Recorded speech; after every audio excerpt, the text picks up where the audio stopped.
The venture that took place after those celebrated in the inscriptions on the cathedral front was the expedition to Almadia, today part of Tunisia, in 1087. The Pisan and Genoese fleets triumphed on the 6th of August, the day dedicated to St. Sistus. From then, this saint became the patron saint of Pisan's victories. This makes the church itself a monument in memory of this enterprise, and the objects in it are a way of telling people about the closeness and complexity of the relationship between Pisa and the Islamic world in the Middle Ages. Starting from the plain church front, we see it is decorated at the top by a row of pottery bowls. This type of ornamentation is also seen in other medieval churches of this period, but especially in cities like Pisa, with strong commercial ties around the Mediterranean. In fact, many of Pisa Romanesque churches are richly decorated with these pottery bowls, cemented high up on the outside under the eaves and onto church fronts, rather like jewels around the top of a crown. Their function was in fact to reflect the sunlight from the shiny jewel-like inner surface of the basins. And it was for this reason that bowls from the Islam world were chosen. They were highly prized because of their elegance and their mirror-like enamel finish. The originals are now in the San Matteo Museum. Those we see on the church front are replacements. Nonetheless, they still tell of the relations between Pisa and North Africa in the 11th century, in a way and tone quite different from that of the inscriptions carved on the cathedral front. There was not only hatred, war, revenge and robbery between these two worlds. In the 11th century, Almadia was under the dominion of the Zirids, a Berber dynasty connected to the Egyptian Fatimid Caliphate, and with Zawila on its outskirts, was one of the key trading places in the Mediterranean. Inside its walls were warehouses and deposits for merchandise. Christian merchants called in from many parts, definitely from Amalfi and Pisa. We also know from a letter of 1063 that Pisan danari were commonly used in exchanges.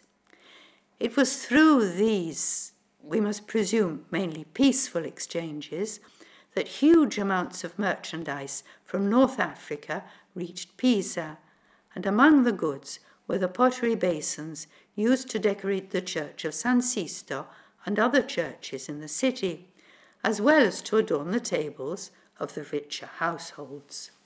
However, Almadia was also an active base for piracy. The persisting danger from Saracen raids, together with a series of political circumstances at home, prompted Pisa, Genoa and Amalfi to fit out a fleet in 1087. The aim was to recover the Christians imprisoned in the Zarid dominions and reduce their king Tamin ibn al-Muiz to submission. According to a poem written at the time, the Carmen in Victoriam Pisanorum, this person, with his Saracens, devastated Gaul, took all the people of Spain prisoner and troubled all the Italian coasts with raids as far afield as the Eastern Empire and Alexandria. There was no place in the whole world, nor island in the sea, that the horrendous perfidy of Timino does not trouble. Rhodes, Cyprus, Crete, and Sardinia, and with them noble Sicily. The punitive expedition took place in the summer of 1087, but its preparation must have required several years, since there were 300 or 400 ships in the fleet. The aim was both political and economic. The Christian victors did not only demand that Zirid sovereign release the prisoners, but made him promise to cease piracy and pay tributes to Rome.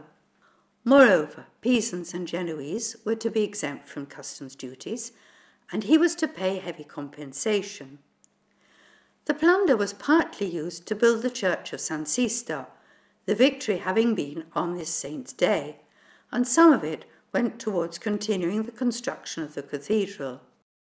This enterprise made a great impression on people of the time because it gave both Christians and Muslims the idea that when united, Pisa and Genoa were invincible on the seas and were therefore the winning team for any and all ventures to be undertaken in the Mediterranean. However, this church and the expedition against Almadia tell us another story. Although it had the power to organize and finance far-reaching military ventures, in 1087 the city did not yet have a commune or consuls. Perhaps for this reason, S.Sisto was more than just a monument to a great military victory. It became the city's church par excellence. To build it, a site in the heart of the city was chosen, probably close to the marquis's ancient seat of power. From its earliest days, the church was used for important city meetings. Solemn public deeds were drawn up there, and it was placed under the patronage of the governors of the commune. In other words, from the outset, it was a civic church. The entire city recognized it as a symbol of the exercise of communal power. Probably because of its strong connections with the glories of the city and commune, it was decided that an important article of plunder, an inscription in Arabic stolen from the Balearic Islands in 1115, would be placed here. In the name of God, the merciful, men, that which God promises is true. Do not let worldly things mislead you. May the deceiver not deceive you about God. The Emir, Abu Nasr, is dead. May God let his face shine on Muhammad. These are the opening lines of the remarkable funerary inscription carved in Kufic script, unfortunately now incomplete. Thanks to its transcription and José Barral's studies, we know that it was carved in honor of the Emir al-Murtada, who died on Saturday, the 7th of January, 1094.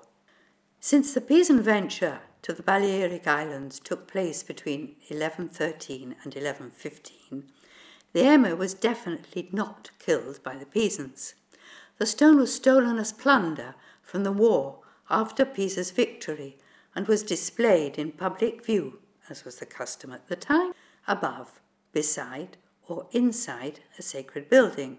Another magnificent example of this tradition is the griffin, the metalwork sculpture that until 1828 stood on a pillar placed at the end of the roof ridge of the cathedral apse. Today it is displayed in the Cathedral Museum and replaced by a faithful copy. It dates from between the 10th and the 12th centuries, is among the most important Islamic bronze works. Its flanks and breast are finely engraved with sacred invocations and decorations. Although we do not know when or on what occasion the griffin passed into Pisan hands, we do know that it is of mid-11th century Hispano-Arabian manufacture, and many scholars accept that, like the S.Sisto engraving, it is spoils from the Battle of the Balearic Isles. The story of the Emir al-Murtada and his elegant inscription is connected to another recently discovered story, it too carved in a marble plaque on the cathedral front, the story of the unfortunate Queen of Majorca. I was born of royal stock. Pisa captured me. I with my son was the plunder of war. Mine was the kingdom of Majorca. Now I lie enclosed in the stone you see here, having come to my end. Whoever you may be, then, remember your condition and pray to God for me with devotion in your heart. We understand from this engraving that a queen of Majorca was taken prisoner and brought to Pisa, probably at the same time as the engraving in Arabic and probably the griffin, together with, who knows how many, other riches. Living among Christians converted her to the extent that on her death she was even buried in the cathedral. Thanks to Giuseppe Scalia's research, we now know that this queen was probably a niece of Murtada, the emir of the Arabic incision, and wife of Abu Rabi, another Balearic king, also known as King Burube, the last independent sovereign of this archipelago. It must have been a source of great satisfaction to Pisa to have as guest, or prisoner, such an important person, and have been able to convert her, something to display with pride before the most important people in the universe at the time, the Pope and the Emperor. We do not know exactly the true status of this woman.